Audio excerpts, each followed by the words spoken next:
Hello Internet, my name's Aaron Garcia, and today I have a new bag from Apple. I just visited the Apple store at La Cantera and had a great customer experience, enjoyed the purchase of something really good, and I'm going to tell you what this really good thing is. I have a phone, an iPhone 12, and it was a gift from T-Mobile. I want to thank T-Mobile for the iPhone 12 that they gave me and my wife on our wedding day, and it was actually Valentine's Day, for Valentine's Day last year. And they gave us a phone and a watch, and we did an unboxing of that last year. But as luck would have it, I have managed to fill up my iPhone 12 fully with wonderful apps and pictures and things like that. And I'm planning to take a trip later this year, and I would like something a little bigger. So I stopped by the Apple store and I picked up the iPhone 13. I'm going to show you that. Oh, nope, that's the case for it. But this is the iPhone 13. Very nice. It comes in Alpine Green.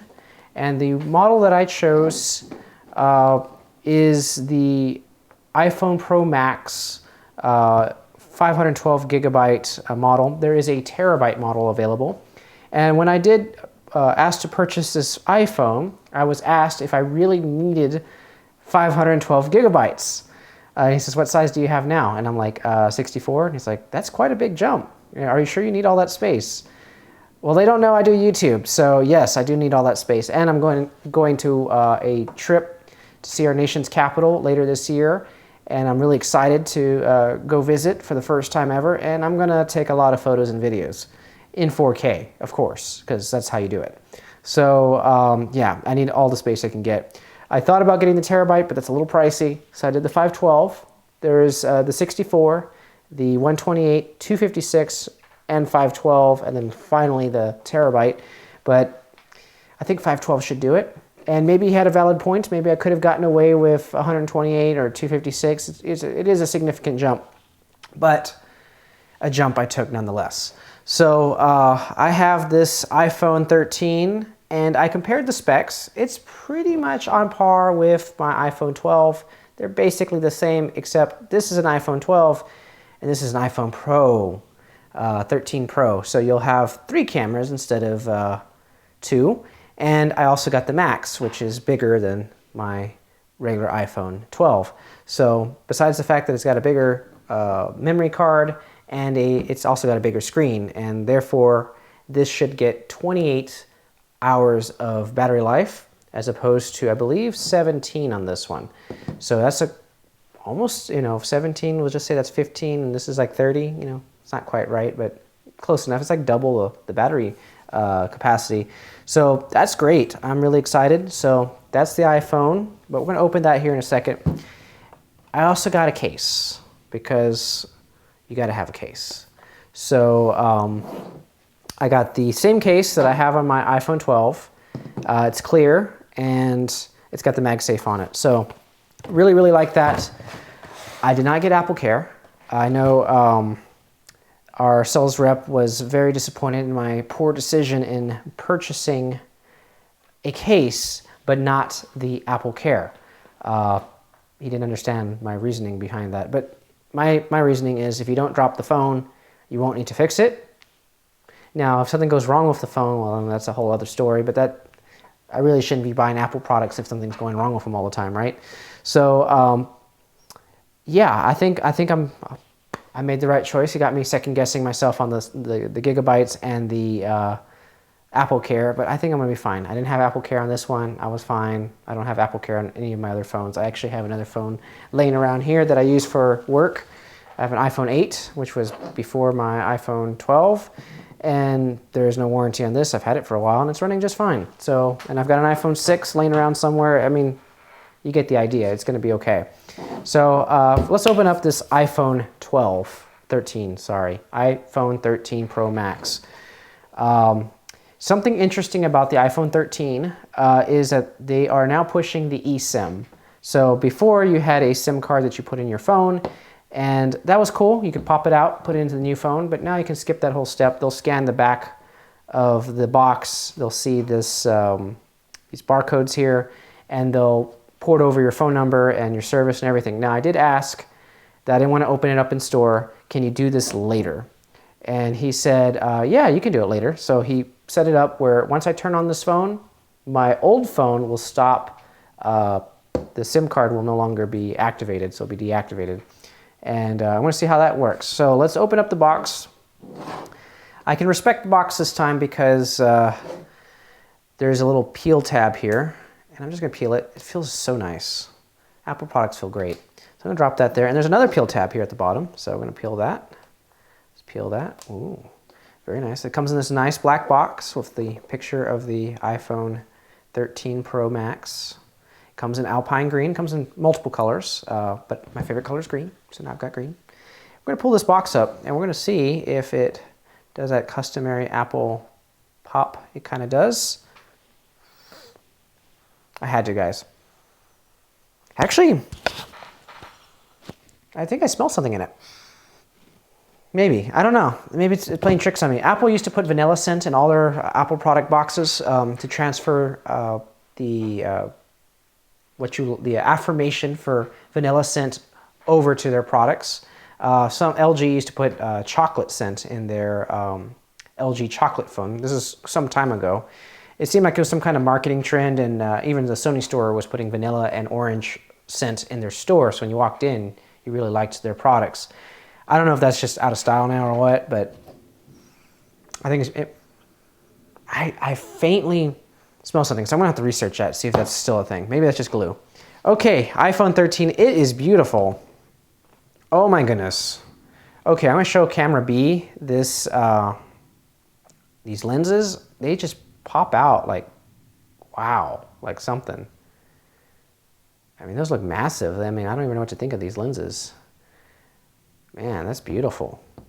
That's my first time looking at it. I'll show camera A. Yeah, that is a beautiful phone. It's massive, and if I compare it to my old phone, I mean, my old phone could just fit right in there. So I'll put my phone like that. And let's pull it out of the box very gently. There it is, and I'm gonna look at it here, and it shows me on the let's see, this like protective covering. It shows me where the silencer is, the volume buttons, the power button on the side, and the charging port. Now this is iPhone 13. There is rumor that iPhone 14 will remove the Thunderbolt plug in favor of USB Type-C.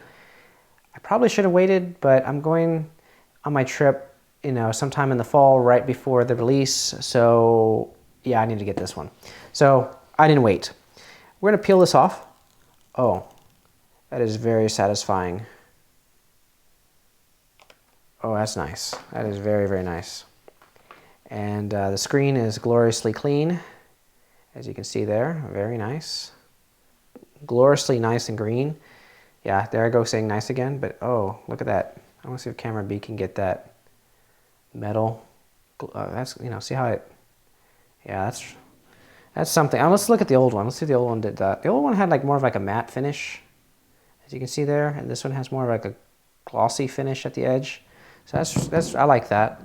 Okay, before we dig more into the phone, I'm gonna delay this. We're gonna look at the wire. Okay, the wire is one of those faster USB. It looks like a USB Type-C cable, or I don't know. Yeah, I think that's one of those newer ones. No, it's, yeah, I think that's a Thunderbolt cable. So it would only make sense they put it on both sides, and it wouldn't matter which way you plugged it in. And then of course you got your design by Apple. Does it come with stickers? It does. It comes with one sticker, so you get one sticker there. Yeah, that is nice.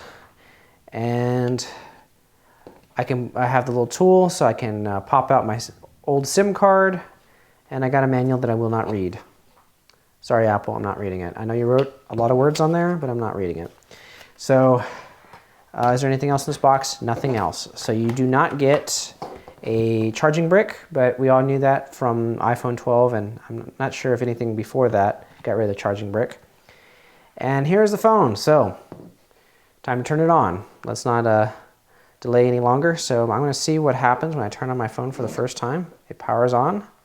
This is my old phone. I'm going to see if T-Mobile disappears from, we'll see. Okay, here comes Apple. It's turning on. And it's not that much bigger. It says hello. I like that. That's nice. It says it in different languages. I'm not entirely sure which these languages are. But we're going to open it. I'm going to choose English. I'm going to choose United States. I'm going to do the quick start, so I need to unlock my old phone here. I'm going to say quick start. It shows on my old phone to set up new phone. I'm going to hit continue and take over. And now I'm going to scan the pattern here. And you can see that it scanned the pattern. And now it's going to ask me to put in my passcode. Okay, I've entered the passcode of my old phone. It's going to take a few minutes for my two devices here to, I don't want to put it on the table here. I don't want to scratch the lenses, but it's so nice. And we're going to just start transferring the data over. I am now activating my phone. So allegedly, this activation phone, there's a free activation for T-Mobile. AT&T and Verizon allegedly charge an activation fee. Why? I don't understand.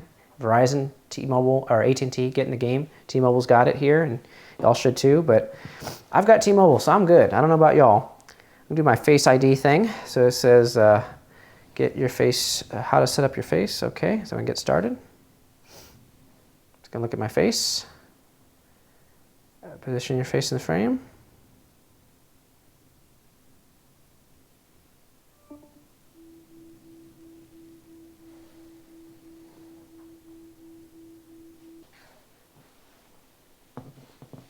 While we're waiting for it to set up the new iPhone, let's get the case on it, because I already feel like this phone is fragile. I don't know why, like when you get a new device, you want to take the best care of it, because I guess because it's really expensive. So I'm going to get this case out. And this is the new case. It is the clear case for the iPhone 13 Pro Max. I don't know what's the difference between this and the 12 case, because I think it looks the same. So I'm going to just go ahead and pop that off like that. That's what it looks like. It's nice and clear, so I can enjoy my nice green back. I'm going to just plop that on my phone so I can protect it. It's going to ask me, make this new iPhone. Okay, so I got some choices to make. Apps and data, iCloud backup, settings, connections. Okay, I'm going to do all that. That's great. Okay, he wants me to update to 15.5. I'm going to do that. I show my old phone here so you can see that it's doing something. Here's my new phone. I agreed to the terms of service. Not that I've read them, but I'm sure they're okay. And we're going to download the iOS update. Now that I have the case on, I'm going to show you that it now gives protection to those beautiful lenses. So I can set it down. Oh, maybe not. It kind of feels like it. Oh, okay, it's got a little lip there, as you can see. So it should protect it against the table, I think. Let's see. I think it does protect it. Yeah, it gives it enough of a clearance. Okay, enjoy your new phone. When you're ready, come back to get this iPhone ready to be traded, sold. Okay. So the iPhone has now updated, and it is now downloading all the apps that I have, and that's cool. It can use my location. That's cool too. I do notice the screen is more crisp than my old phone, and I notice that if I search for, let's see if I can go to the part where it searches for apps. There we go, the app library. I can scroll through all the apps I've got. On my last phone, I had 55 apps. Because I couldn't store all of them, so you'll see this little cloud icon that represents it's been offloaded because I was either not using it or I needed the space. So now that I have this new phone, I won't be worrying too much about space, but I will probably still practice offloading apps that I'm not actively using because it does drain battery. So even if you have a ton of space, you don't necessarily want to download a ton of apps. My watch is asking me if I would like to pair with my new iPhone, and I do. So I'm going to go ahead and do that. So now my iPhone's changing over. So if you're wondering what your iPhone and your Apple Watch will do, this is what will happen. You will get a new phone, it will recognize that you have a new phone, and it's going to start pairing with that phone. So that's good. I don't have to worry about that. The last time I went through this, it was actually quite painful. I had to erase the phone or the watch, and it gave me a lot of issues. I'm hoping that's not the case this time. Hoping it's a little bit more effortless, because now that you have Apple Watch and iPhone, if I got the AirPods, and you're syncing everything, right? So you want to keep it simple. I think the AirPods will be fine. I don't actually own any AirPods, so that's probably my next purchase. If you have some AirPods, I would like to know if you like them. For me, I used to have the little round ones with the fuzzies. It's been a long time, back when you had iPods. I liked those more than the new design. I want to know if y'all like the new design that Apple made. Does it really fit your ear better? Do you think AirPods are worth it, or do you use Beats or some other brand? Kind of curious to know that in the comment section below. Aside from being very similar to my previous iPhone, I think it's pretty much the same. It's behaving very much the same. I'm going to go ahead and look at what size phone I have here. It does confirm I have a 512. It's not telling me how much space I've used up yet, but it's showing me that I've got, see how much iPhone storage I've got here. I've used up 19 gigs of my storage somehow. I'm not even entirely sure how I did that. Maybe because I have a bunch of apps that are downloading. I hope it's not downloading all of them, because that'd be a lot of apps. Because I have, as you can see, a long list of apps that goes on almost indefinitely. So iOS is growing. System data, not entirely sure what that's about, but it's downloading stuff. And the screen looks very high res, and it's behaving very nicely. It seems more high res than before. I don't really think it is, but it just feels that way. It feels more fluid. Well, that concludes my video. Thanks for watching. If you enjoyed this video, please smash that like button and subscribe for more videos. And there's a little bell icon. If you click on that, it'll notify you every time I release a new video, so you can watch it and like that video too. And in the comments section, let me know if you're going to upgrade to iPhone 13, iPhone 13 mini, i13 Pro, iPhone 13 Pro Max. That's quite a few iPhones. There's a good selection there. And there's a plethora of colors. Let me know which color interests you, or if there's a color you would like to see that's missing. And I am curious to know if you're gonna wait until iPhone 14 and what you would think about switching over from Lightning to USB Type-C. These are all very interesting things. If you have any questions about the iPhone, I'm also happy to answer those as well. Until next time, enjoy your iPhones.